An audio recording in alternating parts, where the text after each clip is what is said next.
And now I'll pass it to Elisa, who will start this presentation. Thank you, Claudio, and thanks to all of you for being here also this afternoon. So what we're trying to do today is to kind of explain, present the new Civitates strategy and our new grant-making objectives and priorities. So I think many of you know, after 5 years of collaboration, the 18 foundation partners of Civitates, which you can see on this slide, decided to take stock of our progress, review the lessons we've learned together, and assess how our work needed to evolve to remain relevant in a fast-changing political landscape in Europe, and where and how we, as a pooled fund, could make the most difference. And I must say, the foundations around the table at Civitates don't always agree. We disagree on some things, but there's one thing that we agree on, and it is that democracy is in danger, and we need to pull together to defend it. So as part of our strategy refresh, we agreed on a new vision for the future and 3 collective goals that you can see in our new strategy document that's been online for a few weeks, and we'll share it. We'll share the link here in the chat. And those goals are to protect civic space, to counter the damage of big tech on democratic processes and institutions, and to galvanize other donors to support democracy. Next slide, please, Sam. So I wanted to share a few takeaways from our strategy refresh. So the good news is that Civitates is here to stay, at least for the coming 5 years.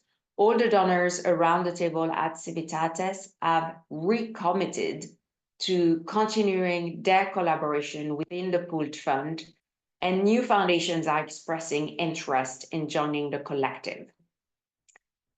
Secondly, we decided to continue supporting the same clusters of issues, we call them sub-funds, and that is civic power, tech and democracy, and media. Each is a vital component of democracy's lifeblood, yet each is desperately underfunded in Europe and elsewhere. My colleagues Esther and Claudio will expand in a minute on our priorities for each of those sub-funds. We now have priority countries, and this is new. This is the result of our mapping exercise throughout last year to see where the risks and threats to democracy were the highest in Europe and where there was the least support for people countering those threats. So here again, Esther and Claudio will outline in a minute which are the priority countries for each of our portfolios. We have different priority countries for the different themes. We are going to have more calls for proposals to ensure that we are more responsive to the needs of the field. In the past, as many of you know, we only had calls every 2 or 3 years, but now we will have calls this year, and we are also planning to have calls next year. Some of these calls will be open, so we can allow a broader range of organizations to apply beyond the usual suspects. And some of those calls will be closed, based on recommendations and analysis we get from the field. And here we're trying to balance our commitment to transparency and openness with the limited capacity of the team. That's it. It's all 4 of us here. And also be mindful of the time it takes for you to apply, especially if we can only award a handful of grants and if we need to reject the vast majority of applicants. That's a lose-lose situation for everybody. We're still very committed to collaboration among our grantee partners within and across national borders, and we will bring grantees together. But because we'll have more frequent calls, it means that we will have new grantees entering those cohorts every year, rather than having cohorts that stay the same for 2, 3, or 4 years. We're still very committed to giving long-term, multi-year, 2-year core funding to support organizational strengthening, organizational consolidation of our grantee partners, We will also keep a pot of money aside to give small grants where we think those can help address a specific short-term opportunity or challenge. We are still committed to multiple ways of supporting the field beyond grant making, be it through convenings or ad hoc support for our grantees. That's what we call the Funding Plus initiative at Civitates. And one thing that we're launching this year is support for well-being, including mental health, very much as a result of what we've heard from all of you about these being pressing needs from your staff, your activists on the grounds, people who feel the brunt of closing civic space and may need support for their mental health and well-being. And then last but not least, as Samuel has mentioned, we have an ambition to grow the grant-making budget. We want more new money from foundations and other donors to support pro-democracy initiatives in Europe. When I say Europe, it's still very much the European Union. 90% of our grants go to organizations that are registered in an EU member state. But going back to our strategy, one of our 3 goals in that new strategy is to act as a catalyst for new funding. So we can hopefully at least double our grant-making budget in the next few years. For now, we have decided that we would not act as a re-grantor of public funds, be they European Union funding lines or national state funding. We'd rather have these funds go directly to you. So what we're doing at the moment is mapping and engaging with foundations, high net worth individuals, and other types of donors that aren't yet part of the democracy field. Next slide, please. So those are the 3 pillars of Civitates' work: civic power, tech, and democracy and media. We will take questions at the end of our respective presentations. So for now, I'm handing it over to Esther to talk about the new priorities and objectives of our civic power portfolio. Thank you. Thank you, Elisa. I will not necessarily get into the details of the strategy here. I mean, everyone had the opportunity to read the paper. So what I would rather do right now is just to focus on and highlight some of the new elements.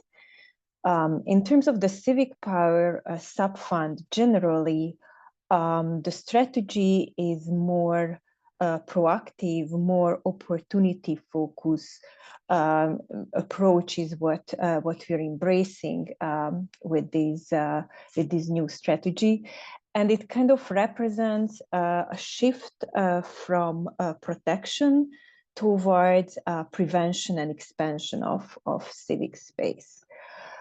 So the first element that I would underline here is about raising awareness and also mobilizing action in countries where the threats towards civic space are just starting to emerge, as opposed to the previous approach that primarily focused on closing or almost closed contacts.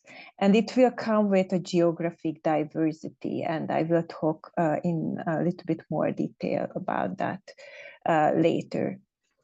The second element that I would like to emphasize here is this more future-oriented, proactive approach that focuses on the capability of civil society and to anticipate opportunities, to engage in forecasting, scenario planning, and invest in its capacities to address these opportunities. The third elements, what I would underline, are the social and political momentums that provide opportunities for civil society to set its agenda and mobilize broader public and political support for civic space.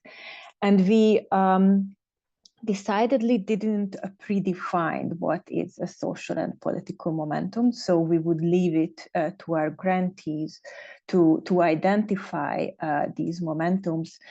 But as an example, I would mention, for example, elections or post-elections context. I think it's very important to look beyond elections and see opportunities beyond the electoral framework.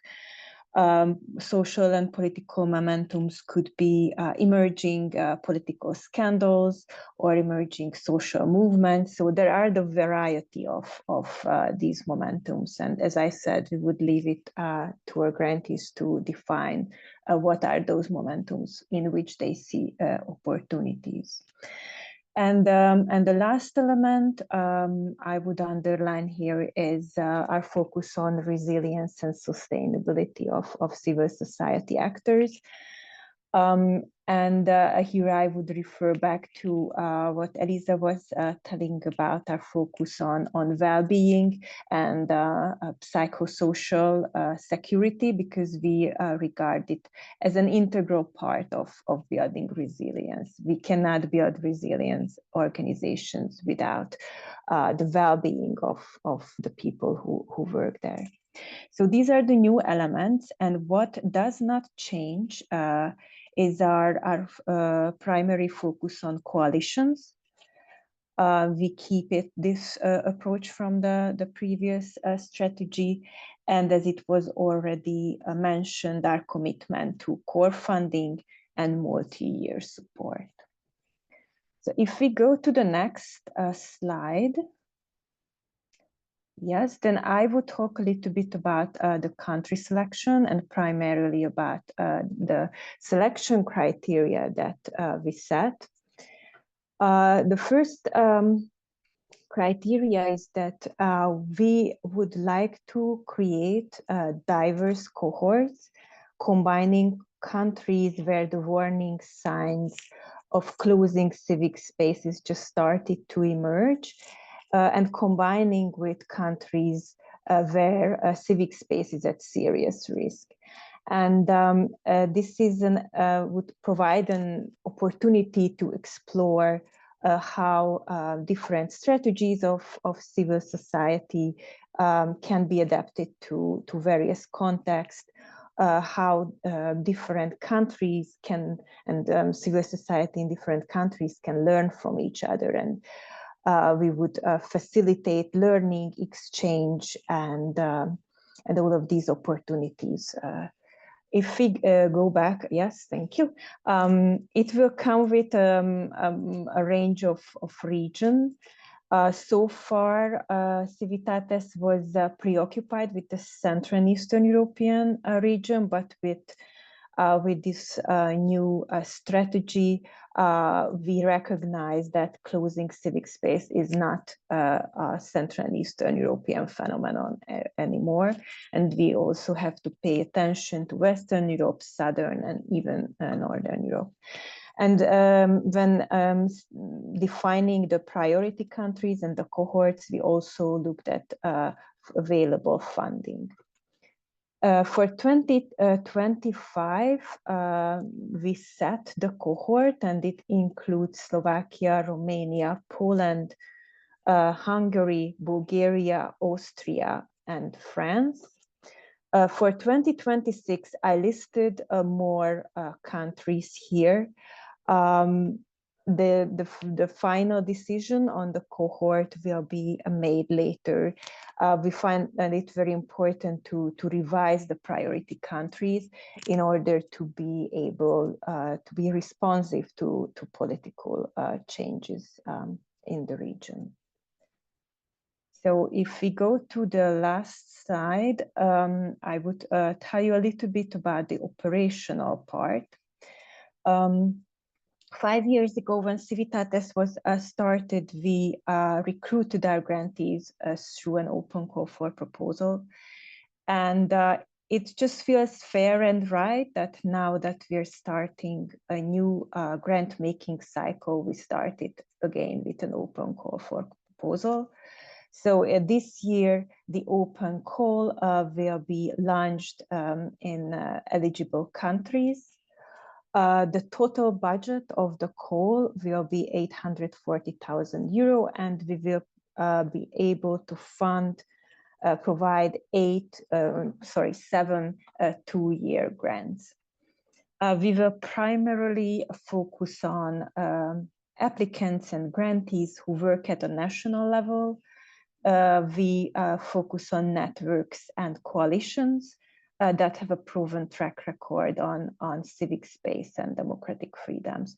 And because this question comes up quite often, I can confirm here that we will not work with pan-European organizations, and we will not work with organizations working on a local level. So this is the grantee profile that we are looking for with this call. And in terms of the timeline, the call will be out around mid-June, as soon as it's possible. On the 17th of June, we will have a webinar for applicants. And I'm just mentioning this because that there will be opportunity to ask very specific questions about this call for proposal. And the deadline for submissions will be around the end of August. I would mention here that we will provide project grants in Austria, because this is a country where we never worked before, and we look into as kind of a mapping exercise to see what kind of potential partners we can find there. Yes, and with this, I give it back to Sam or Claudio, who will continue with tech and democracy. Esther, do you want to address? There are 2 questions in the chat. Sam, do we want to wait until the Q&A or? We will take question at the end after the presentation, Okay. if you don't mind. Just Okay, perfect, thanks. So I'll try to give a brief overview of the strategy for tech and democracy, because since the last strategy, many things have changed in terms of the tech regulation landscape, as you probably all know. So the focus for the next 4 years will be on supporting organizations and initiatives that want to contribute to the enforcement of tech regulation at European and national level. With a special focus on looking into how this tech regulation might strengthen and defend democracy. So when we talk about democracy, because of course it could be a very large concept, we have identified 3 areas. 2 of them are core areas for Civitates, which are public discourse and election. So when we talk about public discourse, the focus will be on looking at how technology has an impact in the way that information and content is consumed. Of course, online content, we are talking mostly. And of course, how technology can be used and misused by different types of actors. The focus area on election is kind of a subset of working on public discourse, because of course it is a moment where public discourse is particularly under stress. So if I have to mention some issues that will fall under these 2 buckets, we know, of course, working on disinformation, but also on external influences, but also on how content moderation and the algorithms are selecting the type of content and information we can access. Then there is this 3rd area, which I consider more of a cross-cutting area or an experimental area for Civitates, because it wants to address the more structural issues in the relation between democracy and technology. Just to give you an example, of course, I think that looking into content moderation and social media would only be scratching the surface if we don't look also into the deeper question about how power is concentrated in the tech sector. Could we go to the next slide? So in terms of objectives, we have defined 3 main objectives, so that will roughly represent the type of work that we want to support. The first one, I would say, is the more traditional work that wants to identify, define, and expose the arms of technology to democracy in order to hold big tech to account. The second one is a more proactive agenda where we want to support more initiatives that want to define what are the solutions, the alternatives, but also the positive narratives when we talk about tech and its impact on public discourse. And the third one is to work more at national level, because this level will be very important for the enforcement phase. And there was a recognition that Civitates has more possibilities to work at national level compared to our foundations partner. Could we go to the next slide?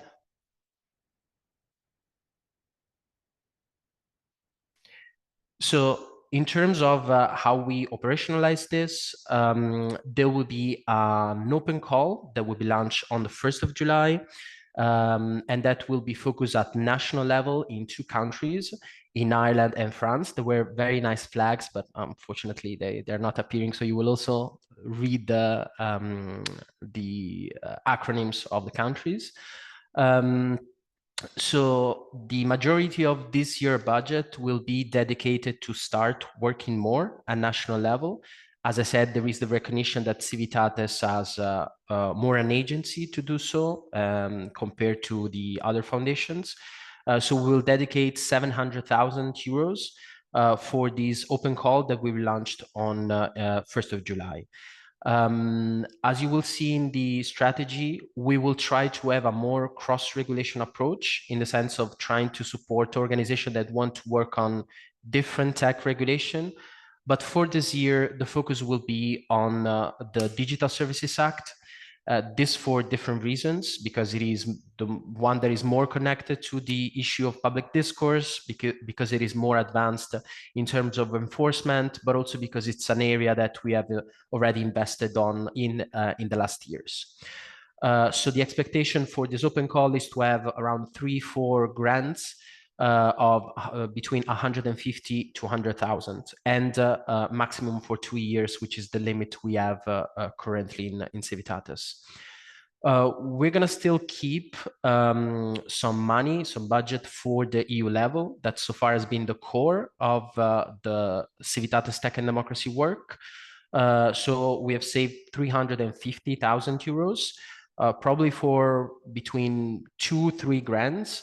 We are still defining what are the criteria that we will use to select the grantees that we will support, but the focus will be probably on organizations that can support in the national level and organizations that are bringing approaches that are underfunded. Let's say things like more technical expertise that compared to policy expertise from the mapping that we did in our last gathering with the AI Fund, were the parts that were more limited. Finally, there's going to be a renewal of the Opportunity Fund, which will be focused on national level. So the way it will work, it will be on invitation. So we will work on scouting the opportunities at national level, and we'll be focused on building the next cohort. So you will see that we have identified some initial priorities of countries that we can look into. But this list will be updated depending on the types of opportunities and decision that we'll made in the working group. And also let me stress that the idea of the Opportunity Fund is, as it is to build the next cohort, will not be focused generically on project, but will be more about, as I said, funding the field with smaller grants that might help them to get together and to work on a collective strategy. So for example, we will fund strategic gatherings, we'll find specific research, for example, stakeholder mappings, or specific trainings that the field might need to strengthen itself and to be eligible for the next cohorts. I'll pass back to Esther. Thank you, Claudio. So we continue with the media sub-fund. And first of all, I just would note that that the media subfund is the one that is the least impacted by any changes. So we primarily agreed that the approach that was embraced by the previous strategy is still valid. Just to underline the main elements, we will focus on building the sustainability of independent public interest media outlets in key countries. As previously, we work with non-profit media, and we focus on media outlets that are on a growth path. That means that we do not work with startups, and we also do not work with well-established large outlets. We see the most added value of Civitates model support is acting as kind of a temporary boost to put organizations on a track and provide them years of stable background funding while they can establish and stabilize their business model and secure some sense of sustainability. We will also focus on enhancing the security and the resilience of journalists and media outlets. Similarly, as it was mentioned, we prioritize psychosocial well-being. As previously, we will also work with a cohort approach and foster connections among independent media outlets across Europe. So it's one of the main element of the strategy to create space for peer-to-peer learning to facilitate collaboration between different media outlets. The last element is on strengthening the ecosystem of public and private donors. It's been already mentioned among our fundraising activities, but Civitates as a pooled fund is just very well positioned to contribute to the ecosystem and bring more donors to media funding. And in the next slide, I would also talk a little bit about priority countries and the selection criteria. So we're primarily looking into countries where media capture and threats to media freedom and pluralism is prevalent, but it also coupled with democratic deterioration, recognizing how democratic decline and threats to media is immensely intertwined and kind of this two symptoms of the same problem. And we're also looking into kind of funding-led deserts where opportunities for media funding is limited. And with 2025, the priority countries will be Romania, Hungary, Slovenia, Greece, Portugal, Spain, Italy, and Poland. And in 26, I just provided a preliminary list. It will be also revised before the end of the year. Similarly then to the civic power portfolio, just to remain responsive to changes. And in terms of the operational issues on the next slide, yes, for 25, we will practically reestablish a cohorts first time in the history of the media subfund. We exited some grantees and made some very serious decisions about who we continue to work with and who are those organizations that grow out of the scope or the scale of Civitates. And in this year, we were just maximum 2 new grantees from Greece. And in 2026, we are looking forward to launch a new cohort. There will be an open call for proposals that will be launched in early 2025. And we are hoping to have 7-8 new grantees who will create the second cohort, complementing the first cohort, and then we will mix up a little bit and facilitate funding or learning between older grantees and new grantees. And this is about the media subfund, and I'm giving it back to Sam or Eliza. Good. Thank you very much, Esther. Okay, so I will explain a bit what the next steps are going to be. So as my colleague Claudia and Esther have explained, we will be doing quite a lot of new grant making. We're starting a new grant making cycle for 2025 and 2026, where we will be spending about 3.1 million euro over the next 2 years.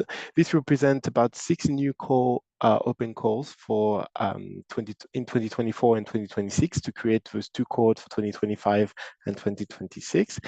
And the timeline for it, as we explained, so Civic Power will be launched quite shortly when finalizing the details, and we'll be communicating all of this soon. Tech and Democracy would be launched in July of this year, and we'll be communicating details with you. And the media, as it is a close call, has already started, and we'll be announcing the result in the fall. In terms of grant making as well between our calls, in our new website that we'll be launching hopefully by the end of the week, we have developed a section which is named Tell Us About You. This section is in trial mode, so until December 2024, and it's an opportunity for you to go on our website and present your organization and tell us a bit more about yourself and why you would be relevant for funding and help us implement our strategy. So we will invite you them to go on our website to look for the Tell Us About You page. And if you think that your work is relevant for Civitates to fill in this form, we will try to reply to you as within 4 weeks of your submission, and we try to keep the information for within 6 months, and after that it will be deleted. And since we are a very small team and we are limited capacity, we will only be unfortunately replying to organizations which we think will be interested and fit our work. And you are more than welcome to fill in this form in any language that you would like, but we will be replying to you either in French, English, Spanish, Italian, or Hungarian, which are the language that we speak in the team. In terms of next big step for the Civitates, we would like to expand the pool fund, and so we have a target of trying to double our budgets within the next 5 years. So we are actively at the moment fundraising to achieve this goal. This money would definitely help us to fund more organization, to add potentially new thematic area, and to provide more training and more grantee convening, as well as we're definitely looking to deepen our partnership with key stakeholders to leverage public and private funding and provide more funding in the field for organization working on the closing of civic space, media capture, and tech and democracy. So this brings us to the end of the presentation. Thank you very much for hanging there. And now we're going to start the Q&A. So I'm going to stop the recording, and you'll be able to ask your questions. Please present yourself and make your question or give us your comments on the strategy as briefly as possible, so we have time to, within the last 15 minutes, to take as many questions as possible.